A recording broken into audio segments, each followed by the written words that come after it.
Olá, eu sou Maurício Gouveia, estou aqui na Tropicália Discos e esse é o Disco da Semana.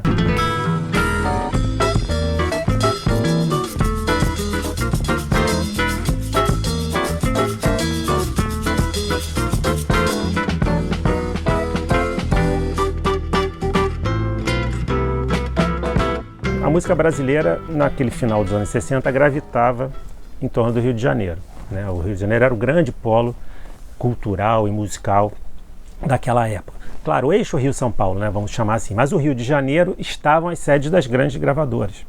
Então aqui estavam os grandes estúdios e aqui tinha os grandes festivais da canção. Então isso naturalmente atraiu uma série de artistas de todo o Brasil, né, de norte a sul do país, para cá, para viverem aqui no Rio de Janeiro e tentarem prosseguir com suas carreiras. Isso não foi diferente para esses quatro que estão nesse disco.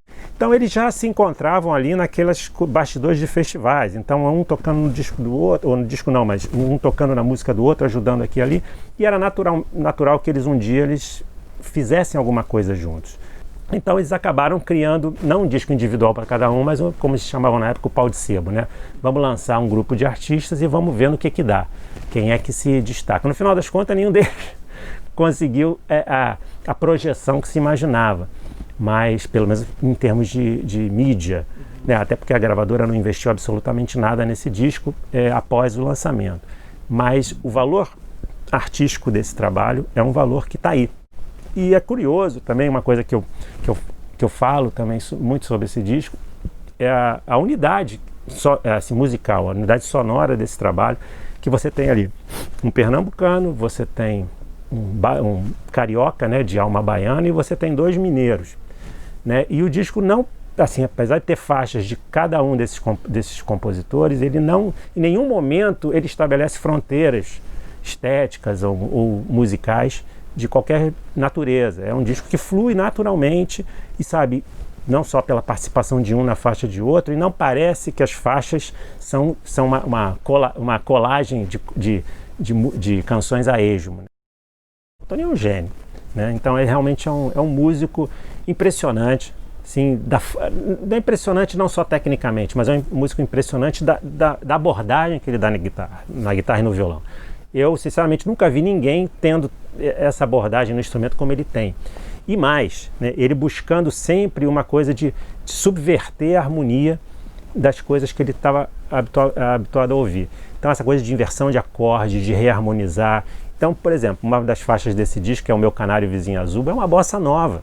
Ela é uma bossa nova absolutamente tradicional. Ele é uma sequência harmônica que, em tese, ela é muito convencional. Só que ele faz um trabalho harmônico de inversão de acordes que ela parece uma música, sabe, completamente fora do conceito daquele momento, né?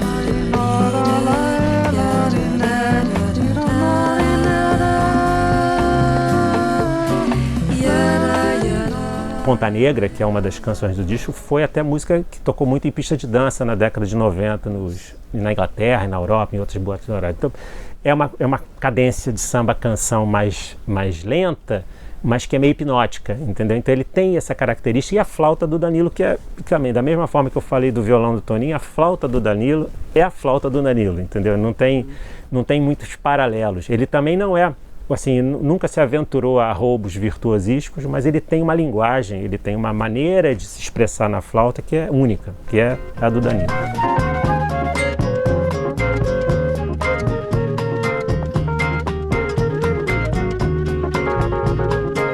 Beto Guedes, ele meio que trouxe para esse disco duas faixas assim, um pouco mais voltadas para aquele universo dele que tinha influências do rock and roll também, né? Porque a primeira faixa, Belo Horror, que abre até o disco, é uma suíte progressiva, vamos chamar assim, né?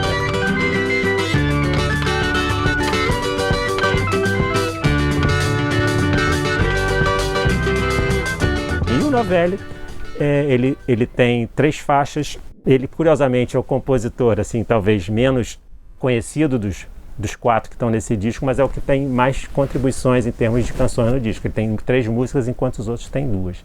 E ele tem essa faixa Viva Eu, que é uma faixa muito voltada para esses elementos da época do Beco das Garrafas, música nossa, Grupo Manifesto, uma coisa bem característica daquele período. E tem outras duas faces instrumentais que são sensacionais, né?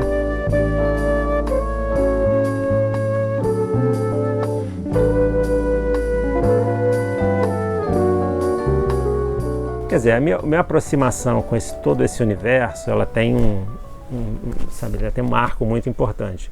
Eu era um estudante de primeiro grau, um amigo meu me emprestou um disco, em 1979, que era o Beto Guedes, Sol de Primavera.